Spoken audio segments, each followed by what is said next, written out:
The Amish raise bees in a way that honors nature's original design, steering clear of modern technology and sophisticated equipment. It's a deliberate, unhurried process that prioritizes patience over speed. Every action is centered on working alongside the bees, rather than trying to control them. In a world fixated on quick solutions, it's refreshing to see how they place their trust in tradition and instinct.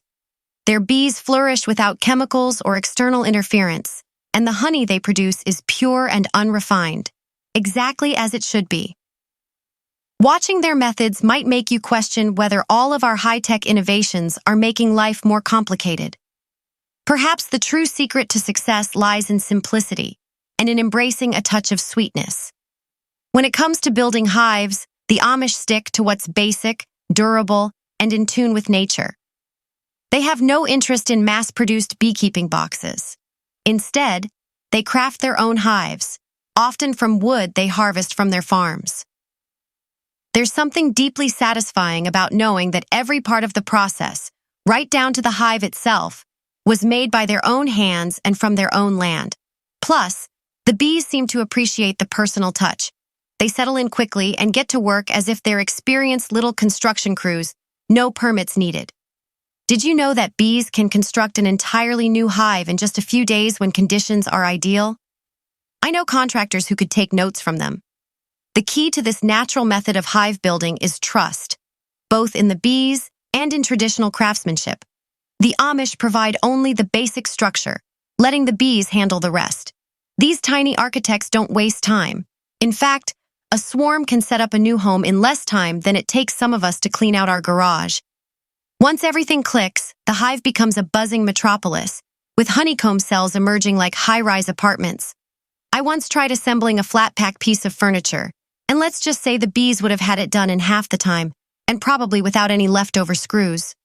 The beauty of these handcrafted hives is how seamlessly they blend into the landscape. There are no bright plastic parts or high-tech components, just wooden structures that feel like they've always belonged. The bees don't seem to mind the lack of modern amenities either. In fact, they prefer it. Synthetic materials can disrupt their sensitive sense of smell. But natural wood? It's like moving into a cozy log cabin instead of a plastic shoebox. Who wouldn't choose the cabin? Another thing the Amish do well is positioning the hives in the perfect spot, usually near fields or gardens where the bees can easily gather nectar. There's no micromanaging. They simply ensure the bees have what they need and step back. If the bees decide to fly off and explore, that's their business. After all, you can't micromanage a bee. Trust me, they don't appreciate unsolicited advice. This hands-off approach has practical benefits too. By keeping things natural, the bees are less stressed, which makes them more productive. It's a bit like the difference between working from home in your pajamas versus showing up at an office in a stuffy suit. The bees get to do their best work without unnecessary interference, and the Amish enjoy honey that's pure and full of flavor. Everybody wins. Inspecting a hive may sound like a task that requires special gear and great caution, but the Amish approach it in a calm, composed way. They don't suit up like astronauts preparing for a mission. Instead, they wear simple clothes and rely on their trust in the bees. They might wear a long-sleeved shirt or a simple veil if needed, but mostly they rely on experience and steady hands. The goal isn't just to avoid being stung, though that's a bonus. It's to keep the bees comfortable and to avoid disturbing their work. When bees are stressed, the whole hive feels it. Ever worked with a stressed-out colleague? Same idea, except these ones come with stingers. The secret, they say, lies in timing and observation. Amish beekeepers inspect their hives at just the right moments, usually when the bees are calm, early in the morning or late in the afternoon. No need for high-tech gadgets. The Amish rely on their keen senses to detect subtle cues, like the pitch of the buzzing or the scent coming from the hive. It's like learning a new language, but instead of words, the grammar is made of wings and wax. I once tried to master this technique myself, thinking I had the timing down. But wearing a bulky coat was definitely not the smartest choice. Bees don't appreciate clumsy movements, and neither do the Amish. Experience truly is the best teacher. Their main tool? Smoke. but not the fancy smoker you might see in modern beekeeping. The Amish use simple, natural materials like dried grass or pine needles. A few soft puffs of smoke and the bees get the message. Time to relax. The smoke works like a charm, calming the hive, slowing their reactions, and making it easier to check the hive. If only it worked that well on humans. Can you imagine puffing a little smoke at someone stuck in traffic and instantly calming their road rage? It could solve a lot of issues on the road. Amish beekeepers don't rush their inspections either. Patience is essential. They carefully go through each frame, looking for healthy brood, checking on honey supplies, and making sure the queen is doing her job. It's a delicate balance. Too much interference and you risk disturbing the bees. Too little, and you might miss a problem. It's all about knowing when to step in and when to let nature take its course, which is a principle that applies well beyond beekeeping. There's a calming quality to the whole process. It's almost meditative, being surrounded by the gentle hum of the hive, the smell of wax and wildflowers. No screens or notifications, just you, the bees, and a little smoke. When the inspection is over, there's a quiet satisfaction in knowing that you've done your part without disrupting the natural order. It's a reminder that not everything needs to be fixed quickly or solved with the latest technology.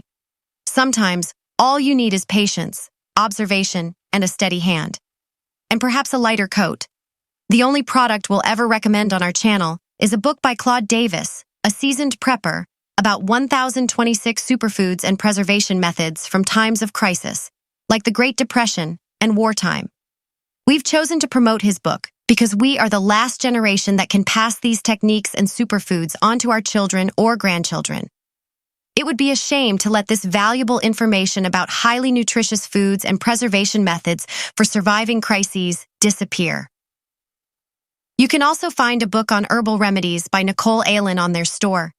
If you're watching this on TV, you can look up our channel, Frugal Focus, on your phone or tablet, and find the book by clicking the link in our channel description or any other video description. Harvesting honey with the Amish is a lesson in patience. There are no shortcuts, no high-speed extractors, just time and gravity working their magic. The process is simple. They cut the honey-filled combs from the hive and let the honey drip slowly through a sieve. It's like watching syrup crawl out of a bottle on a cold morning. It may seem slow, but there's something satisfying about letting nature take its time. It's the opposite of the fast-paced, instant results mentality we're used to. If you told someone today that they had to wait a few days to get honey from a comb, they'd probably start brainstorming drone delivery solutions by lunchtime. And here's the real kicker. The Amish often harvest honey just once a season. That's right, once. Compare that to modern beekeepers, who may pull honey every few weeks using mechanical extractors. The Amish prefer to give their bees plenty of time to replenish their honey stores, ensuring enough is left to get the hive through lean times. It's a practice that's as much about respecting the bees as it is about producing honey. There's no rushing here. Not the bees, not the beekeeper, and certainly not the honey. I tried something similar once, thinking I was the master of patience. I sat watching honey drip from a piece of comb, determined not to rush the process. About 30 minutes in, I realized I'd run out of things to think about. It takes a special kind of calm to do this well, and the Amish seemed to have it in abundance. Let's just say I gave in and checked my phone. But the result of all that waiting is definitely worth it. The honey harvested in this slow, careful way is richer and more complex in flavor than anything rushed through the process. It's as if the time it takes to drip out of the comb adds a bit of magic to it, much like a slow-cooked meal that tastes infinitely better than anything microwaved. Some things just can't be hurried, like waiting for bread to rise or trying to convince a cat to curl up in your lap. It's on their terms, not yours. Honey is no different. Here's an interesting fact. Raw honey doesn't spoil. Archaeologists have found jars of honey in ancient Egyptian tombs, and it was still perfectly good to eat. Now that's the kind of shelf life you won't get from anything sitting on a store shelf. The Amish know this well, so they stash honey for the long winters, using it not only as food, but also as a natural remedy for colds and coughs. They don't rely on store-bought medicine when they have jars of golden goodness right at home. If you picture an Amish beekeeper in a bulky white suit, like the ones you often see on TV, think again. The Amish take a much simpler approach. No hazmat vibes here. Just long sleeves, trousers, and maybe a veil if the bees are feeling especially feisty that day. In fact, many of them are so in tune with their bees that they skip the veil altogether. They trust their experience, and the bees, most of the time, seem to trust them right back. It's almost like an unspoken agreement. I won't bother you if you don't bother me. If the bees break that deal, though, getting stung is a quick reminder that trust has its limits. Interestingly, experienced beekeepers, including the Amish, tend to get stung far less than you might think. They say that knowing how to move calmly around a hive reduces the chance of getting stung by 99%. Contrast that with my experience as a first-timer. The moment I tried inspecting a hive, I got stung within the first 5 minutes. And let me tell you, there's nothing like being chased across a field by a determined bee to teach you the art of a graceful retreat. Next time, I might just stick to flowers. The Amish approach their bees with a calm, respectful attitude, and the bees seem to respond positively. Well, as much as bees can show appreciation, it's all about reading the hive's mood, moving slowly, and not acting like you've just had 5 cups of espresso. There's an art to not panicking when a bee buzzes a little too close to your face. Some people might run screaming, but the Amish simply stay calm and carry on, as if a bee landing on their nose is no big deal. Honestly, it's a life lesson disguised as beekeeping. Stay calm in the chaos. For them, all the fancy protective gear just gets in the way of connecting with the hive. They believe the best protection is knowing how to handle the bees without panicking. And you know what? They're probably right. There's something refreshing about seeing people work with nature instead of treating it like a danger zone. I'll admit, it takes some courage to get that comfortable around bees. My first thought when I saw them working without all the layers was, no way. But there they were, cool and calm, working the hives as if it were just another day in the garden. For someone accustomed to modern conveniences, it's both impressive and humbling to see how little they rely on anything other than experience and a little faith. It's not just bravery, though. There's wisdom behind it. With fewer barriers between them and the bees, the Amish learn to read the hives better. They understand the rhythms of the colony and have developed an instinctive understanding of how their bees work. It's a deep, quiet connection built over years of patience and observation. The Amish have developed a deep understanding of when to approach their bees, when to step back, and when to add a little smoke to calm things down. This intuition isn't something you can learn from textbooks. It's built through years of hands-on experience. Without all the gear, there are fewer distractions, which helps bring a sense of mindfulness to the work. It's just the beekeeper, the bees, and the present moment, a far cry from modern life, where even waiting a few seconds for a video to load feels unbearable. There's something grounding about being fully immersed in the task at hand, even when surrounded by thousands of buzzing bees. The Amish are not fans of shortcuts, whether it's in their farming, home building, or, of course, beekeeping. This means no chemical pesticides, no synthetic treatments, and definitely no lab-created solutions to keep their hives buzzing. They solve natural problems with natural methods. It makes you question if, in our modern world, we've made things harder than they need to be by relying on chemicals. When pests or diseases threaten their hives, the Amish turn to herbs, essential oils, and hands-on management to keep the bees healthy. Think of it like aromatherapy for bees, but with real purpose. For example, mites despise essential oils like thyme and tea tree, which the Amish use to keep them at bay. Lavender oil, known for its calming effects on humans, works just as well to soothe anxious bees. Who knew the secret to happy hives could be found in the same oils people use to help them sleep? But it's not just oils. The Amish also practice rotating the combs to help prevent disease buildup. They are always vigilant, looking for early signs of trouble, and if there is an issue, they handle it swiftly and naturally. This approach is worlds apart from spraying chemicals and hoping for the best. Managing the hive this way requires patience, But as any beekeeper will tell you, bees thrive under good care, and the Amish have that in spades. I once tried my hand at growing a small herb garden, thinking I'd go the natural route. Let's just say the bugs turned it into an all-you-can-eat buffet, and my organic methods didn't last long.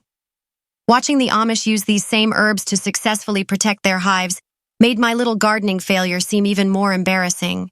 Now, if you're wondering how the Amish manage without the modern tools and chemicals that many beekeepers rely on, here's an interesting tidbit. Studies show that bees raised with fewer chemical interventions tend to live healthier, longer lives. Pesticides weaken the bees' immune systems, making them more vulnerable to diseases. So the Amish aren't just being old-fashioned. They're actually ahead of the curve. By working with nature rather than against it, they're giving their bees a better chance at survival. And it's not just the bees who benefit. This natural approach to beekeeping results in honey that is pure and untainted. While some people may call it organic, for the Amish, it's just the way they've always done things. If you've ever tasted honey fresh from an Amish hive, you'll know it has a richness and depth that store-bought varieties simply can't match. It's the kind of flavor that makes you think twice before grabbing that plastic bear bottle again. This focus on natural beekeeping is also part of a larger vision for the Amish. Healthy bees lead to better pollination, which leads to healthier crops. It's a self-sustaining system where everything works together in harmony, just as nature intended. When the bees thrive, the entire farm benefits. There's no need for modern chemicals when the bees, the land, and a bit of herbal knowledge handle things just fine. When the Amish harvest honey, it's not just about having something sweet for their bread. In true Amish fashion, honey becomes a vital part of the community's life. Instead of chasing profits like modern businesses, they share their honey freely with neighbors, friends, and family. They don't just hand out jars either. It's often part of a bartering system. Need a bushel of apples? Trade a jar of honey? Need help building a barn? A few jars of honey can sweeten the deal. It's more than just honey. It's the Amish way of fostering relationships. I once tried bartering myself, trading a store-bought jar of honey for some farm eggs. The look I received made it clear. Mass-produced honey doesn't quite cut it in these circles. If you've ever had fresh local honey, you'll know exactly what I mean. It's not just about the taste. It's about knowing that the honey came straight from bees just a few fields away. It makes every drizzle feel a little more special. There's even a health benefit to local honey. Studies show that consuming local honey can help with allergies. Bees collect pollen from the plants around them, and when you eat that honey, you're gradually building immunity to local allergens. The Amish have known this for years. Honey is not just a sweet treat. It's medicine, a barter item, and a gift all in one. And when you're trading or gifting something as personal as honey, it strengthens bonds in a way that money can't. For the Amish, honey is more than just a commodity. It's part of a larger system of giving and receiving, of community and connection. It's not hoarded or sold for profit. It's shared, spreading goodwill throughout the entire community. Of course, some may find its way to markets, but for the most part, it's about building relationships and supporting each other, one jar at a time. For the Amish, beekeeping is all about balance. Enough honey for the family, enough to share with the neighbors, and a little extra to benefit the wider community. This spirit of generosity reminds me of the time I tried to share extra zucchini from my garden. At first, it seemed like a thoughtful gesture, until I realized that everyone else was also giving away zucchini. Honey, however, is never unwelcome. The Amish understand that a well-timed jar of honey can go a long way in strengthening friendships. It's a small gift, but it can lead to much bigger connections. Food, especially honey, has a unique way of bringing people together. A little honey drizzled on warm bread shared with a neighbor may seem insignificant, but it often marks the beginning of something more meaningful. For the Amish, honey is more than just a product. It's a gift from the bees, and they treat it with the utmost respect. When they harvest honey, they always ensure there's enough left behind for the bees to continue thriving. There's no overharvesting, no taking more than necessary. The bees do their part, and the Amish reciprocate by ensuring the hive remains healthy and productive. Winter can be tough on people, but it's especially hard on bees. As the temperature drops, bees face challenges that can't be solved with electric heaters or thermostats. While modern beekeepers might use heating pads to keep hives warm, the Amish rely on simpler, more natural methods. They wrap their hives in wool blankets or bales of hay to create a thick layer of insulation that traps heat. It's like tucking the bees into bed with a heavy quilt. But unlike us, they don't complain about too many layers. At first, I thought insulating a hive would be easy, just toss on a blanket. But it turns out that hay bales aren't just for decoration. They act as windbreaks and heat retainers. Arranging them around beehives without disturbing the bees is an art I learned the hard way. Bees don't take kindly to noise or clumsy movements, and I quickly discovered that they have little patience for amateur construction work. Picture me, trying to stack hay bales as quietly as possible, with bees peeking out to see what was going on. Let's just say I found out the hard way that bees are not fans of sudden commotion. One of the fascinating things about bees is their ability to cluster together to survive the cold. They huddle up, vibrating their wings to generate warmth. The queen stays at the center of the cluster, much like a parent protecting their children from the cold, while the worker bees rotate positions to ensure everyone gets a turn in the warm zone. It's a remarkably efficient system, and it's one of the reasons the Amish beekeepers trust their bees to survive harsh winters without intervention. They know that nature has a way of managing things, and as one Amish farmer put it, the bees know how to take care of themselves better than we do. Here's a fun fact. A healthy bee cluster can maintain a core temperature of about 90 to 95 degrees Fahrenheit, 32 to 35 degrees Celsius, even when it's freezing outside. That's warmer than my apartment some winter days. Keeping the hive cozy takes energy, though, so the Amish make sure their bees have plenty of honey stored up for the colder months. It's like filling the pantry before a snowstorm. If the bees don't have enough honey, they won't survive the winter. I once asked an Amish beekeeper if he ever worries about his bees during the winter. His answer was a calm shrug. Worry doesn't change the weather. Preparedness does. That response perfectly captures the Amish approach to life. Whether it's beekeeping, farming, or just living in general. There's always the risk of a harsh winter wiping out a hive or two, but that's just part of the cycle. The Amish understand that some losses are inevitable, but as long as the hive is properly prepared for winter, chances are good that the bees will emerge full of energy come spring. And just like that, life begins again. The bees pollinate the flowers, the farmers plant their crops, and the cycle continues. For the Amish, beekeeping isn't just about keeping bees. It's about passing down the knowledge and skills to the next generation. Beekeeping is more than a practical skill. It's a family tradition, a way of life that connects generations. The Amish don't just raise bees, they raise future beekeepers, teaching their children how to care for the hives and understand the rhythms of nature. It's a practice that's deeply rooted in their culture, and it reflects their approach to life, slow, thoughtful, and connected to the world around them. Every jar of honey tells the story of this careful balance, a balance between family, community, and nature. The Amish way of life revolves around strong family ties, with parents, grandparents, and even siblings coming together to pass down their knowledge. Each generation ensures that the younger ones learn the rhythms of nature, when to harvest honey, how to avoid a sting, and the art of working in harmony with bees. Just like the bees that collaborate to build their hives, Amish families work as a team to preserve and continue this tradition. I've attempted to teach a few skills in my time, like when I tried to show my nephew how to make pancakes from an old family recipe. After several burnt batches and a fire alarm going off, I realized that not every tradition is easy to pass along. However, the Amish have mastered it. For them, it's not simply about giving instructions. It's about living and breathing beekeeping until it becomes second nature. You don't need a manual when the lesson is part of everyday life. Beekeeping in Amish communities isn't a hobby reserved for the elderly or those who are retired. Children get involved early on, learning to respect the bees long before they fully understand the importance of honey production. And yes, they get stung too, because no matter how much experience you have, stings are part of the process. Each sting is a lesson in gentleness, calmness, and understanding that the bees are simply doing their job, not out to harm anyone. If that's not a lesson in patience, I don't know what is. In fact, studies show that kids raised on farms, especially those who work with animals and bees, tend to have stronger immune systems and are less likely to develop allergies. You could say they grow up with a sort of bee armor.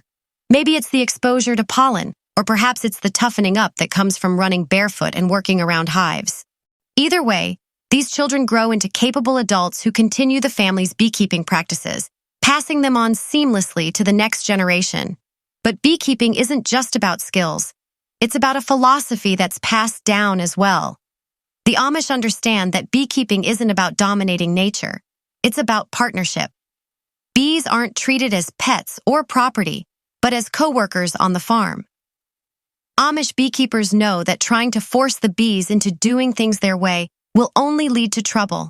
Instead, they create the best possible conditions for the bees and then let nature take its course. One Amish beekeeper told me, "The bees teach us more than we teach them." This humility is deeply ingrained in Amish culture. The younger generation doesn't just learn to harvest honey or build hives. They learn responsibility, patience, and respect for nature. And they do so through hands-on experience, not by reading books or listening to lectures. By the time a young Amish adult is ready to take over the family's beekeeping, they've spent years learning by doing. When they start their own families, they'll pass along these same lessons, ensuring that the tradition continues. This is why Amish beekeeping has endured, even as modern technologies have taken over much of farming. For the Amish, it's not just a job, it's a way of life. So, what do the bees get from all of this? A stable, healthy environment where they can flourish, free from constant interference. In return, the bees pollinate crops, produce honey, and contribute to the community's well-being. It's a quiet, humble cycle that works because it's built on mutual respect for both the bees and the generations of knowledge that have been passed down. With all this care and continuity, it's no surprise that the Amish bees don't just make honey. They also help the environment thrive. Their natural, sustainable approach ensures that the bees play a key role in the ecosystem. This brings us to the final piece of the puzzle: how the Amish and their bees contribute to a healthier, more balanced environment for all of us. The Amish way of life, focused on simplicity, community, and sustainability, shows us a harmonious model that benefits both people and the planet.